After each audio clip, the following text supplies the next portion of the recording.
welcome you to UISD Math Science Club webinar.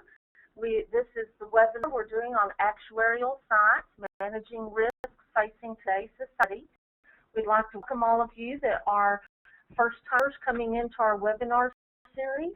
Some of you that have joined us previously, we'd like to welcome you back, joining us for this one and for future events that we might have as well.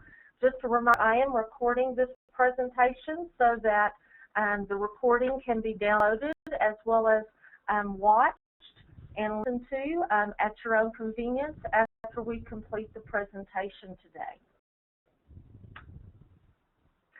These are club coordinators for those of you that are new to us and new to this event. I'm Tracy Clanton-Smith, the technologist for the Math Science Club.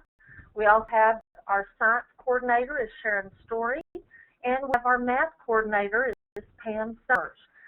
We are located here in Lubbock, Texas, and here at Texas Tech, TTUISD, and we are extremely glad to be able to share some information that links together math and science. And let Pam talk to you about our STEM project. Really started this webinar series of events. For those that have gone on with us before, we want to welcome you back. And for those of you that are new, we just remind you and let you know that STEM stands for Science, Technology, Engineering, Mathematics. It's through this project that we are given funding to provide these webinars, to do our research, and to provide these webinars for you. Hope you'll enjoy it.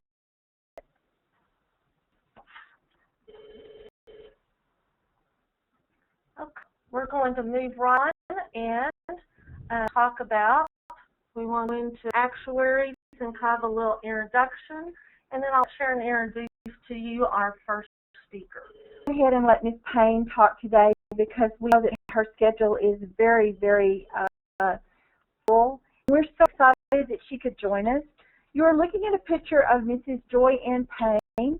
She's senior manager with the Deloitte consulting firm, and for those of you who are in the state of Texas, it was Deloitte that a few years ago did the studies with all of the state agencies to tell the state agencies where they needed to put their money or where they needed to adjust their personnel. And so she's an actuary with Deloitte.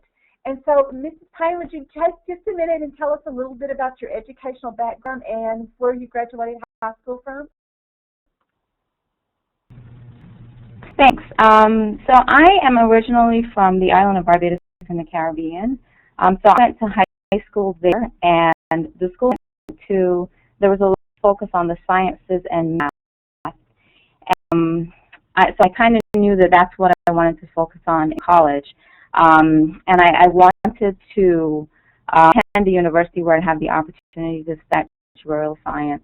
And I opted to come to the United States. I actually attended Howard University in Washington, D.C., where my major was in mathematics with a concentration in actuarial science.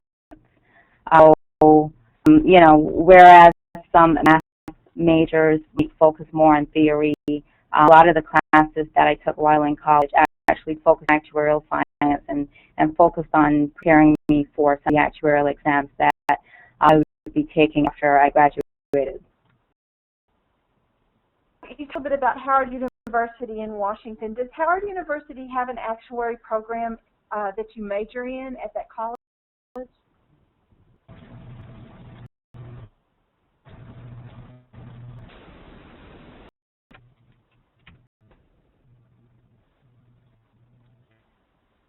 And could you tell us a little bit how you decided that you were going to major in actuary science at Howard University? How did you pick Howard University over all of the other colleges in the United States?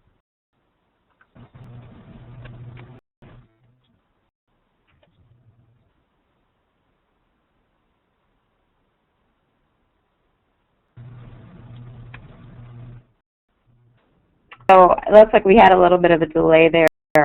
So I think if I heard the question correctly, you were asking me about how I chose Howard and whether or not they have an actuarial science program. The reason I chose Howard was because I had a number of relatives who had come from Barbados to come to the United States and attended Howard, so it was a little bit of a legacy in my family. And so that was the way I picked it, but that was not the only reason, because I did look at a number of schools that had actuarial science programs, and yes, Howard does have an actuarial science program. They actually have two different programs. They have one in the math department, which is the track that I followed. So you can do a major in math, concentration in actuarial science, or within the School of Business, they actually have an insurance major with a focus on actuarial science. So there's actually two different routes that you can take if you go to Howard. So they do have a pretty robust program. About the tests that you have to take when you're an actuary, exactly how many tests are there that you have to take in order to complete your certification? Okay, so this has changed a bit over the years. So since I actually went through the exam process, but these actually vary by the track that you follow. So within the actuarial profession, there's the casualty track, the property and casualty track, which is the one that I pursued, the life track for life actuaries, and then there's also a track for employee benefits actuaries and health actuaries. So the number of exams vary based on the track that you select, but there are around 9 or 10 exams to take you all the way to fellowship. You need the first 6, I believe now, on the casualty side in order to attain the associateship designation, which is the first level of credentials that you get in the actuarial field. And you would complete the last 3 exams in order to attain fellowship status. You took your first exam, because I know from reading some of the other biography information we have found on you, you were very young when you took your first exam. So is that normal, or are you just exceptionally intelligent? No, I don't think I'm exceptionally intelligent at all. You know, if you go to a school that has an actuarial science program, more than likely you will take exams before you graduate. If you go to a school where actuarial science is not well known, it takes you a while before you get enough information and before you can get everything and everything lined up so that you can actually sit for exams. But typically, a lot of the students coming into the actuarial profession try to get at least 1 or 2 exams before they graduate, and that's really the way to be competitive coming out, because that's what we look for in students coming into the profession, and that almost become a minimum. That's not to say that you couldn't get a job without exams. If you have good grades and if you have the potential to be successful in the profession, but you definitely want to look to get 1 or 2. I did take my first exam my first year of college, and I was fortunate enough to have I guess learned the material while I was still in high school through advanced math classes, and so I managed to place out of a couple of the beginning level calculus classes, and I was able to go ahead and sit an exam pretty early, and so by the time I graduated, I had, I think, maybe 3 exams. 1 or 2 is probably standard. Internship while you were studying for your exams and while you were going to college? Kieran? But internship while you were going to college with an actuary company? Yeah, the summer before I graduated, I actually had an internship. I did not have one throughout the semesters, but I did have an internship with that is now Oliver Wyman in benefits actuarial department. On a daily basis, what your normal day would be like if you have a normal day? Unfortunately, today was kind of crazy, and that's my normal for the next 6 months or so. But right now, I'm in the midst of our busy season from probably October through about March. That's when my typical day is working on a number of audit engagements as well as working on a number of consulting engagements that I manage. From an audit perspective, Intuition, as many of you know, has a large arm, and oftentimes when our auditors go into a company has an insurance liability on the balance sheet, they need to engage a specialist like myself to assist them with the evaluation of that specific liability that's on the balance sheet. So during this time, as we approach year end, when auditors are really busy, you know, the financial statements of companies, they're engaging us on all of their projects to look at those balances. So, you know, on a typical day, I'm looking at, you know, a different companies. I'm doing the technical work. I am inputting a lot of the planning, and then, you know, my consulting clients, they also have year financial statements that they need to prepare. So, from a consulting perspective, I'm helping them to determine what the right number is to record on their balance sheet. So, in a typical day, I am juggling a number of different clients, and you know, apart from the side, there's a large component of my job that revolves around business development, communication, people development. So, you know, I'm kind of focusing on a good mix of things on a given day. Is a master's available in actuary science through any of the colleges or universities in the United States? There are a couple of programs that offer a master's in actuarial science. I can't necessarily think of any of the schools off the top of my head because it's really not something that's required in the field. The most important thing is for you to get your actuarial credentials.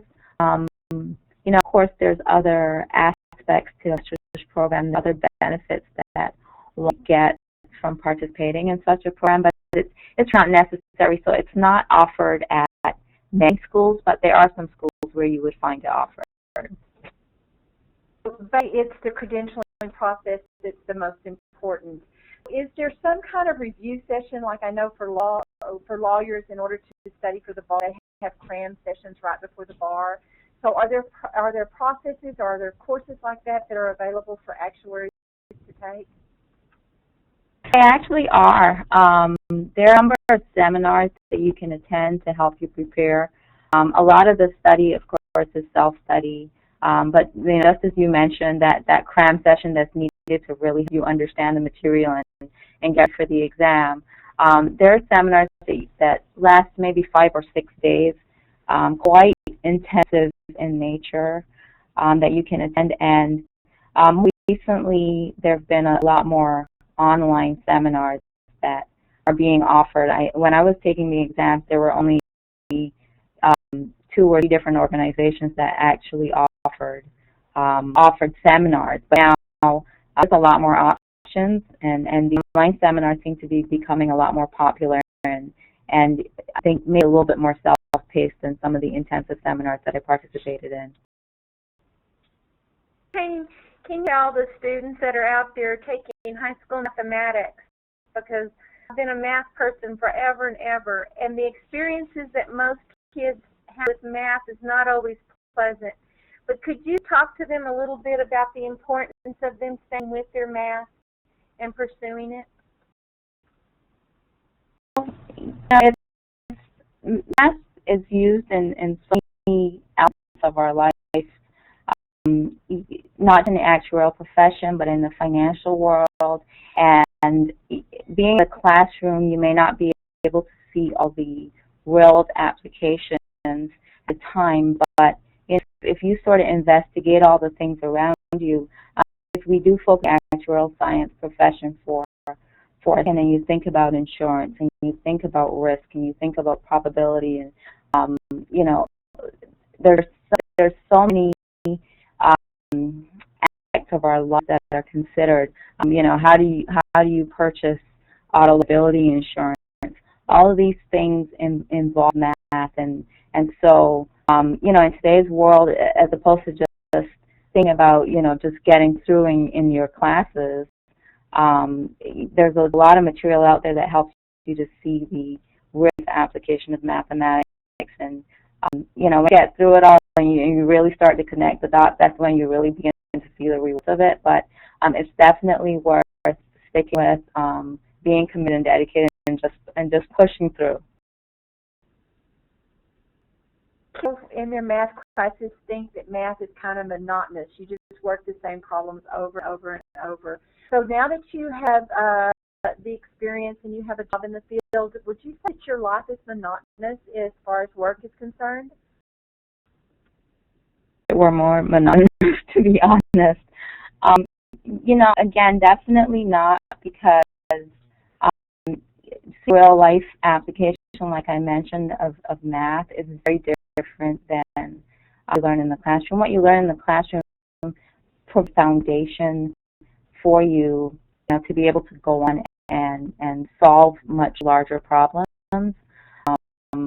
But when you can really understand the importance of you know, role in solving a business problem, for example, you know, when a company, for example, evaluating or assessing its level of risk is probably the determinant as to whether or not it will stay in business, whether or not it will survive an economic downturn, whether or not it will be able to come out of the other side of any kind of financial difficulty.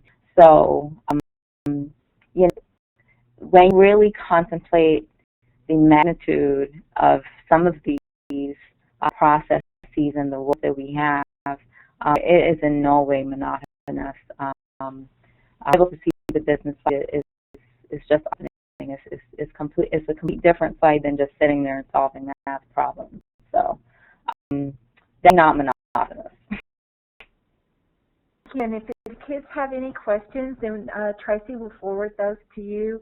We know you have a very busy life, and you don't know how much we appreciate the opportunity that you have given our students by being our expert today.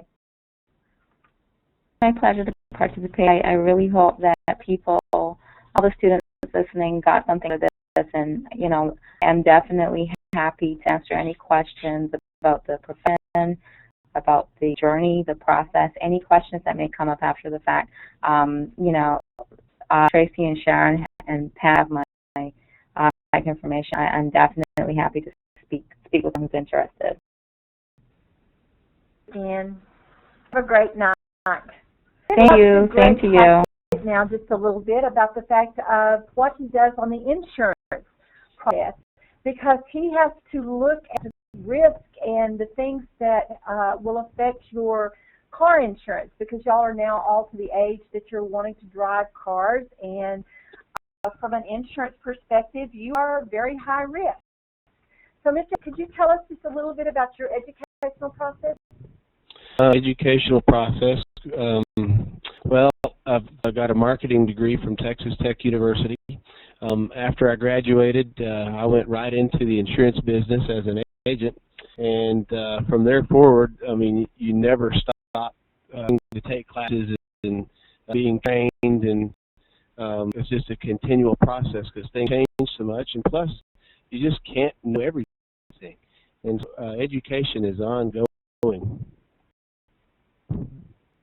I want you to notice that both of our speakers have reinforced is the fact that regardless of what career you decide you're going to do, you have to be a lifelong learner. Mr., could you tell us, let's say we have a 17-year-old male. How is his insurance rate going to compare to a 17-year-old female? Well, it's going to be a little more expensive because statistically males take more risk when they drive. They have riskier behavior in lots of areas in their life, and driving is one of them. Fortunately, when you take more risk when you drive, it costs someone more money. And what your parents do when they buy insurance for you to drive a car is they transfer risk that you might have an accident, that financial risk, they transfer it to the insurance company and pay a premium for that insurance company to take on that risk. the insurance company sets a rate based on what the actuaries tell them, like what Jan does, and the actuaries tell us what rate we have to charge to be able to have enough money to be able to pay claims when young men have accidents driving. Other sons who went through that, thank goodness they're much older now, but let's say we had a son that was 17 and had had 4 car wrecks. What is the process now to get him insurance?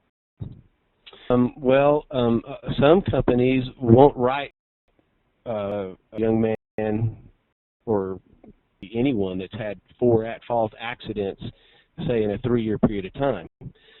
My company used to be that way. We write anybody, regardless of what their driving record is. It's not a matter of whether or not we can write them.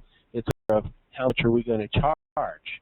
And so it has a big effect anywhere from not being able to be insured, period, to just having a very expensive rate.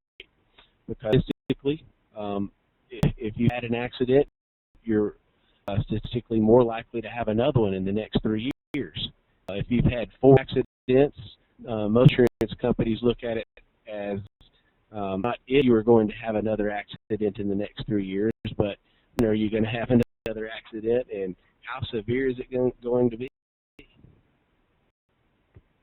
What kind of insurance policies that you write? Kind of insurance policies do we write? I don't think I got the first part of that question. I'm sorry. What other kinds of insurance besides auto insurance that your company is responsible for, or your company sells? We write homeowners insurance, and we write commercial insurance for businesses like restaurants and clothing stores and dry cleaners. We write life insurance products, and we also sell investments like mutual funds. You're responsible for training for the Farmers Insurance Group. Could you tell us what you are looking for in a young candidate that is going to come to your company for training? Absolutely. First of all, our company has guidelines as to who they will accept.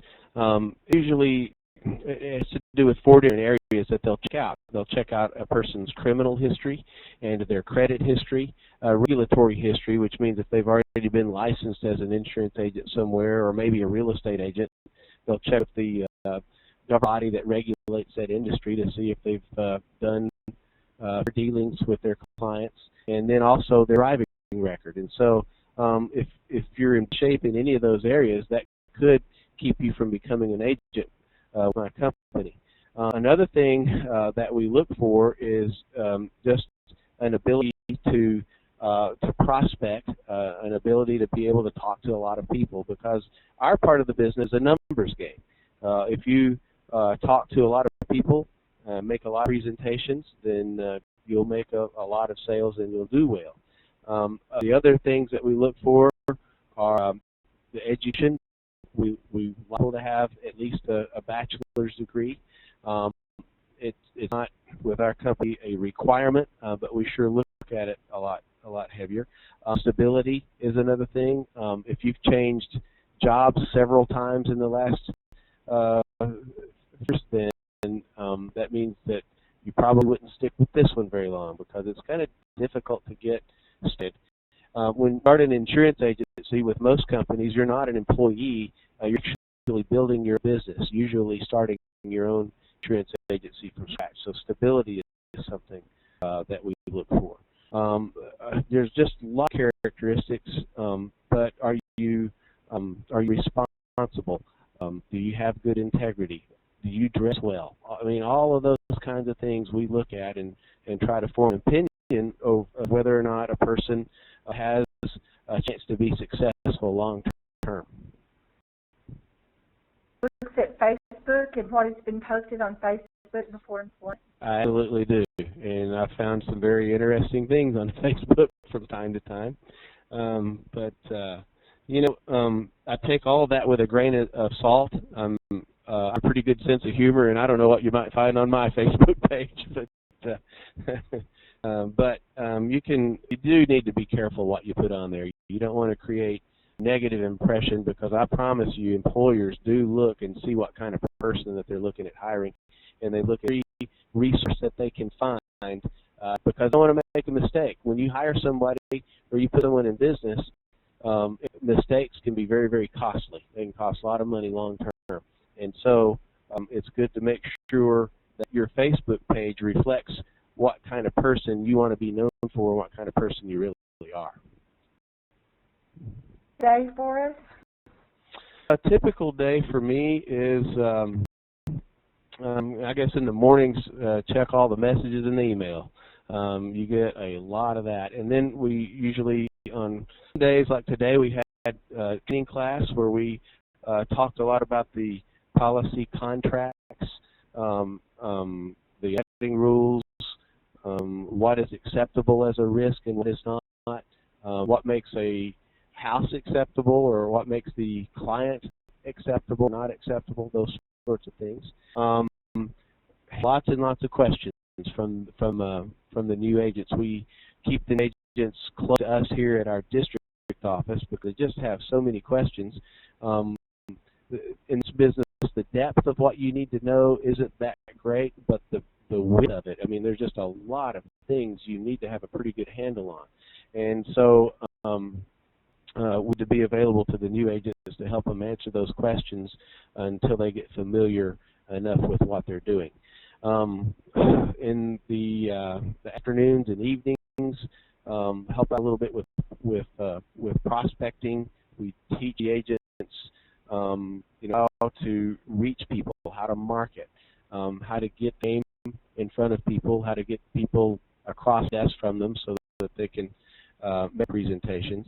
And then most important thing we do is teach them how to be beneficial to the client that they're marketing to. Make sure that they've got proper limits, because if someone has an accident, you want to make sure that they have enough coverage to fix the car. But a lot of times it's more just property damage. A lot of times people get hurt. And when people get hurt, you need to make certain that there is enough money there to pay the medical bills. If not, then a lot of times there are lawsuits. When lawsuits occur, then your parents put at risk everything that they've worked for all their lives because you might have had an accident and hurt somebody. And when that happens and you get sued, if there's not enough insurance to pay all the bills, sometimes attorneys go after the personal assets of mom and dad. So anything that they've saved in the bank for your college education, any money they've saved in the bank for their own retirement, assets that they've accumulated, that all be at risk. It can all be taken from them and given to the party that was damaged or hurt with serious bodily injuries in an accident. Being with us today, and you made some very valid points, especially about mentoring. We want to remind everybody that there's always somebody out there. There's always good mentors, and we're fortunate in the United States to have lots of good mentors. Also, the Facebook, because everybody is always looking at your Facebook page. Mm-hmm. Also, Tracy is going to stay in contact with you, and if we have any questions from the kids, we're going to forward those questions to you also. Okay, that would be great. I really enjoyed the opportunity to get to visit, so thank you. All right. Thank you so much, Mr. Hatchett. And we're going to go back now and kind of go back and backtrack just a little bit. We are loading up the video on what is an actuary, and so we can kind of recap just a little bit about what expert speakers have talked to us about, and we'll kind of proceed on with the rest of the presentation. All of the attendees that registered today, I sent out the link for this video, so hopefully you either viewed it prior to this presentation. And it looks like there's several of you that are pretty much loaded up. We're going to wait just a second or two. Looks like we only have a couple of students left to load up that video. And then we'll watch the video, and then we'll kind of recap and go through some interesting activities with what we've learned so far.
Remember that if you're interested in this or you want any more information, to go to www.beanactuary.com. That site has so much information that you can find out anything you want in actuarial science. So it is a great resource for you. So back and recap what we've done so far. We've actually talked to an expert, an actuary. We've actually talked to an insurance agent that uses actuarial science and the information provided by actuaries. So actuaries are experts in evaluating the likelihood of future events, using numbers, designing creative ways to reduce the likelihood of undesirable events, and decreasing the impact of undesirable events that do occur. Those are pretty powerful. Actuaries do. Well, we've got a little bit from a whole lot, probably, from the experts. As we know, actuaries use a combination of strong analytical skills, business knowledge, and understanding of human behavior to manage today's complex risks facing our society. They deal with insurance. They deal with how much an insurance should charge for homeowners. They determine how much an insurance company should charge businesses for many different types of insurances that need business. They help companies establish their retirement plans. They assist banks in managing their assets and liabilities and develop ways to manage financial risks. They develop life insurance products so that parents can enjoy adventurous recreational activities such as rock climbing while feeling secure that their children will be cared for in the event of an accident. Okay, now what we want to do is we found some kind of fun, interesting little sites for you to go back and explore. So the first we want to look at is from New York Life Insurance. It's a life insurance calculator.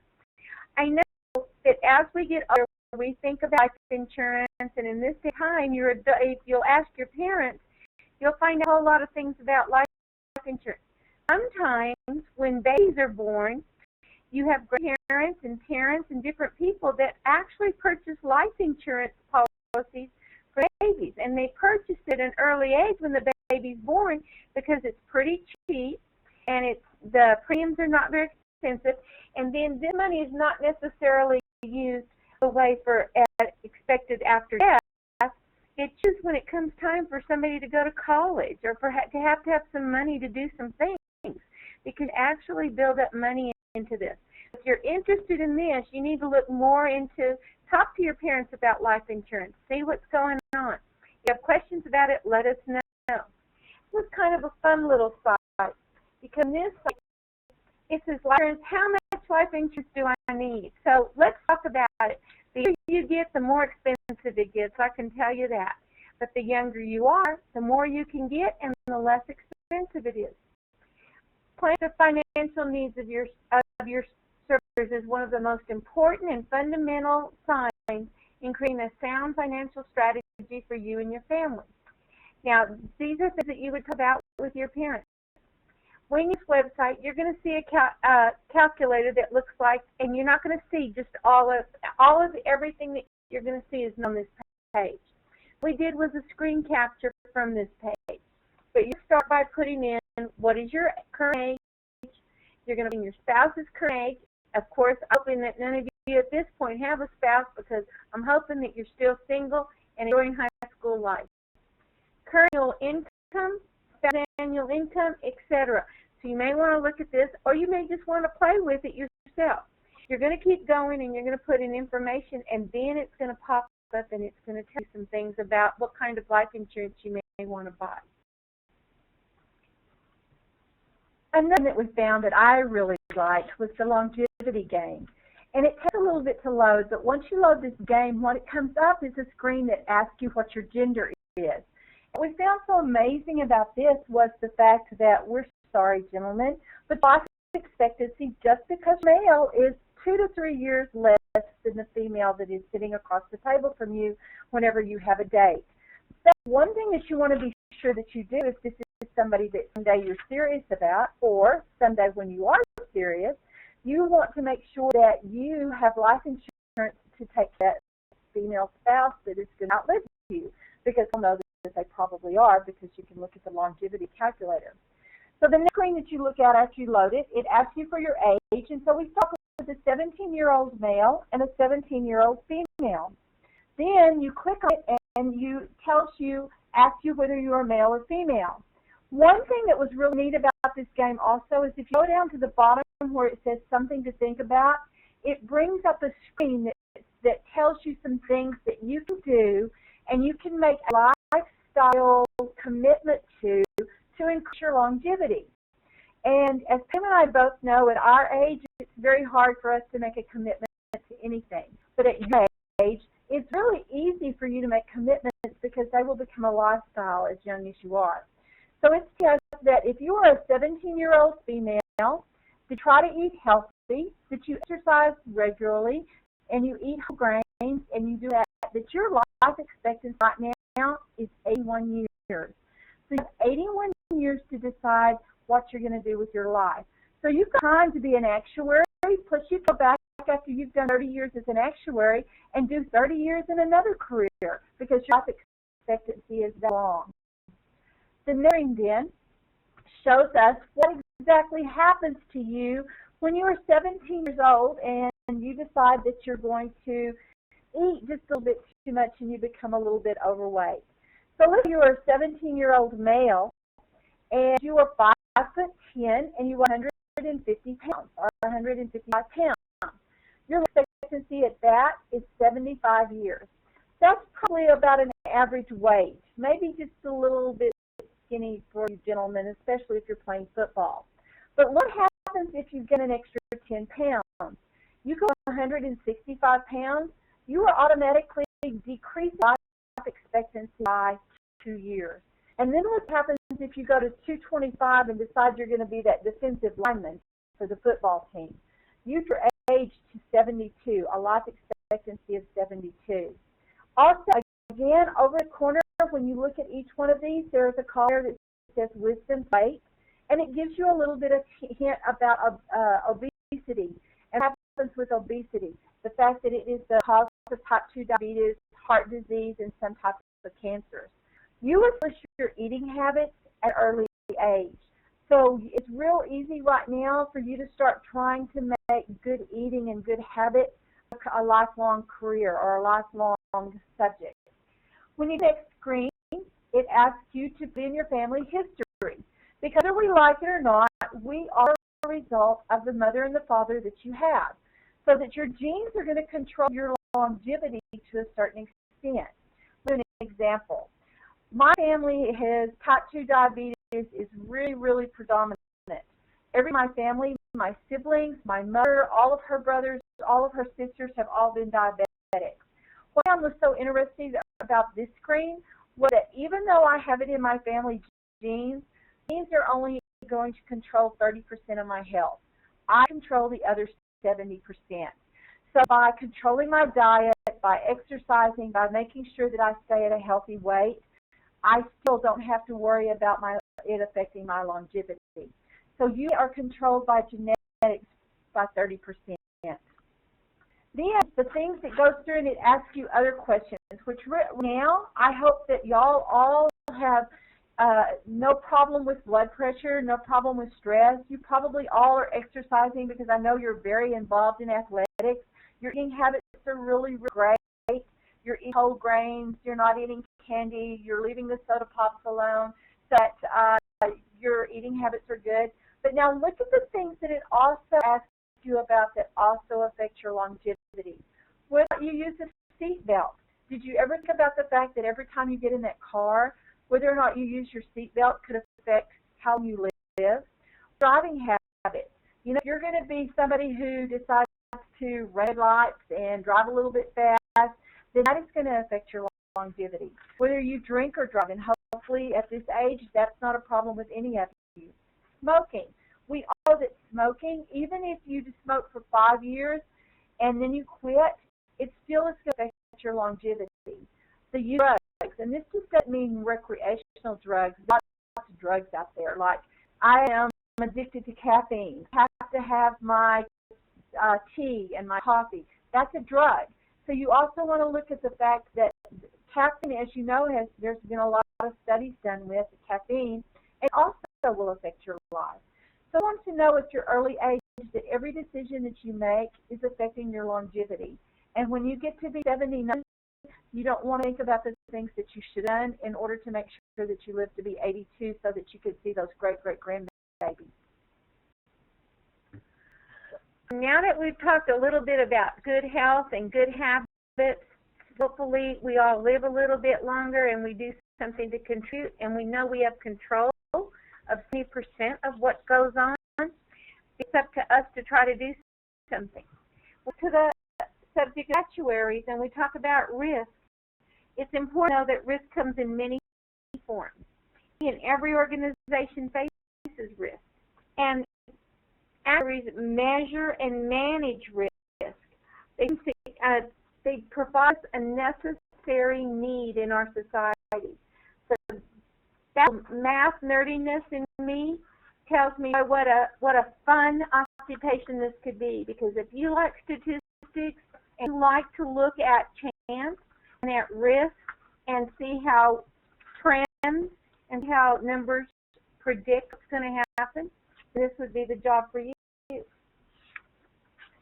Over one problem, because we can't do it without doing a math problem in this one. So we're going to do this. Let's look at background. An insurance company issues 1,018-year drivers. Remember, Mr. Hatchett was telling us why it would be more expensive for us to have to insure a 17-year-old male as compared to a 17-year-old female. ABC Insurance Company then insures 1,000 18-year-old drivers. 300 of the 1,000 have accidents within a year, so 30%. Assume the average repair cost of each accident is $500. Well, if you multiply 500 times 300, then you know that's going to be $150,000. The question is, what's the minimum premium that they should charge an 18-year-old for a one-year car insurance policy? Let's assume that 400 of the drivers, let's continue with the same problem, and let's assume that 400 of the drivers are male and 600 are female. Interesting. Look at your percentages. Remember what I said in the past. Your sense, even if you don't major in math, there's a part of you that needs to develop the number sense to be able to compute in real life. Assume 200 out of 300 of the accidents will involve males, and the remaining 100 accidents will involve females. So a third of them will come from females, supposedly, and 2/3 of them will come from males. Premium, again, should be charged for the males and the females. Should be the same. Minimum, the total premiums collected must equal the total cost of the accident. Mr. Hatchett said, premiums and things are used because actuaries can predict and give statistics involving all of this. Premiums are determined using these kinds of statistics. What happens is, remember he said the frequency and the statistics show that more male accidents are riskier drivers than females. So that's where this is coming from. It's all based on statistics. It's not made up. It's not an assumption. It's not well, like girls better than boys. It has nothing to do with that. It's all based on facts and statistics. And the total premiums collected must equal the total cost of the accidents, because you don't collect enough money to pay out all of those when you have accident, when they have to pay out for accident, they have to have enough money to cover that. The estimated cost of the accidents, then, as we had said before, was $150,000. Then a premium for each driver. We'll have you have 1,000 drivers, and you divide that, so that should be $150. But that's if everybody's driving the same. That's if boys and girls, males and females are all doing the same thing. Should they just charge everybody $150? When you look at statistics and you see that 2/3 of the accidents were done by males, that's going to be $100,000. And remember, we said that was 2/3. Each sales premium If you just take $100,000 and divide it by 400 males, that's $250 for the premium. So that means for $150 that if we did straight across the board, it was the same for everybody. Then for females premium, 100 accidents times $500 per accident, so $50,000, or a third, was for females. So divide that by 600, because that's 600 females, it was $333. Based on statistics, and we learned in this little bitty problem, the male's premium should be 3 times the female's premium. Because if you look at your numbers, you have $250 and you have 83. That's about 3 times, because 3 times 80 would be about $240. We want to do this with you looking at some of the examples or some of the things that you may want to explore. You may want to look at what the role of an actuary actually is in a large corporation.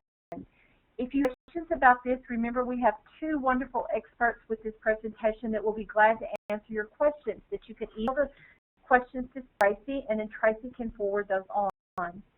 Pam has just showed us probability and statistics deal with actuary science in a large amount of the time. So we want the role of probability and statistics when we're dealing with actuarial science.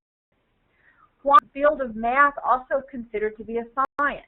If you go back and look at our longevity, your longevity is going to affect your probability, because as a medical insurance company, if you're longer, then they know they're going to have to pay out money for you to have treatment longer. So therefore, you're going to have to pay a larger premium your entire life than you would if that you take care of yourself. One health issues that would figure into your life expectancy statistics. We've got all of those, and I hope you give those some consideration and realize that you're in control of 70% of the decisions that you make, and you're in control of 70% of your life expectancy. Why is it that physicals are always needed before life insurance policy is going to be issued? You are somebody, we have known someone who has tried to take out a large life insurance policy, no, they were sick. That is a big risk for the life insurance policy company, because they're not going to get their premium very long. So they you go get a physical before they'll issue you any type of life insurance policy. And the thing and the most important thing is that you have to realize that all of these careers come with an educational background. So be sure that you look for your educational background that is necessary for the occupation of this field of study. This is some websites that you can go to, that you can look at. So please explore those. Also, we have posted some actuarial science tests so that you can look at some questions and some examples and some solutions. Here say that there's probably a large number of you out there that can already answer part of these questions. I thank all of you for joining us today, and for our 3rd webinar here at the TTU ISD Math Science Club. We have our contacts listed here, and we want to thank them again, Joyanne Payne, as well as Greg Hatchett. I want to remind you that any question that you might have, I'll ask for you to email that to either me, since you've got my email address from what I sent out earlier today, or you can go to our follow-up blog availability and click on the link that's provided to ask a blog question. Upcoming webinars that are coming up, we've got Thursday, December 8th. Now we have it posted at 5 p.m. Central Standard Time, and it's covering nuclear medicine and a nuclear med technician. If you would like to see our webinars to be done at different times, please feel free to contact me. Also, maybe post that question to me through the Q&A off of our website, and let me know if there's a time that you would prefer that's a little bit easier for you to join us. We're looking at 5 p.m., but we may move back to the noon hour and just kind of make sure that all of our times are subject to change. So please make sure you check the TTU the Math Science Club website for the latest time that is available. We will have the webinar registration will be coming out very shortly, right here right after Thanksgiving. so that you can have plenty of time to register and get ready for the upcoming webinar. Again, questions you have, please feel free to share those. And we appreciate everyone that joined us today, our expert panelists, as well as our students and our teachers, everyone that had an interest in actuarial science. And we look forward to you joining us for our next event on nuclear medicine. I hope you have a great day. Tomorrow we will send out the recording link so that you may download the presentation, share it with others, or others, friends, teachers, students, to our site where they may download it at that point as well. We have a wonderful Thanksgiving holiday, and again, thank you for joining us for our third TTU ISD webinar event.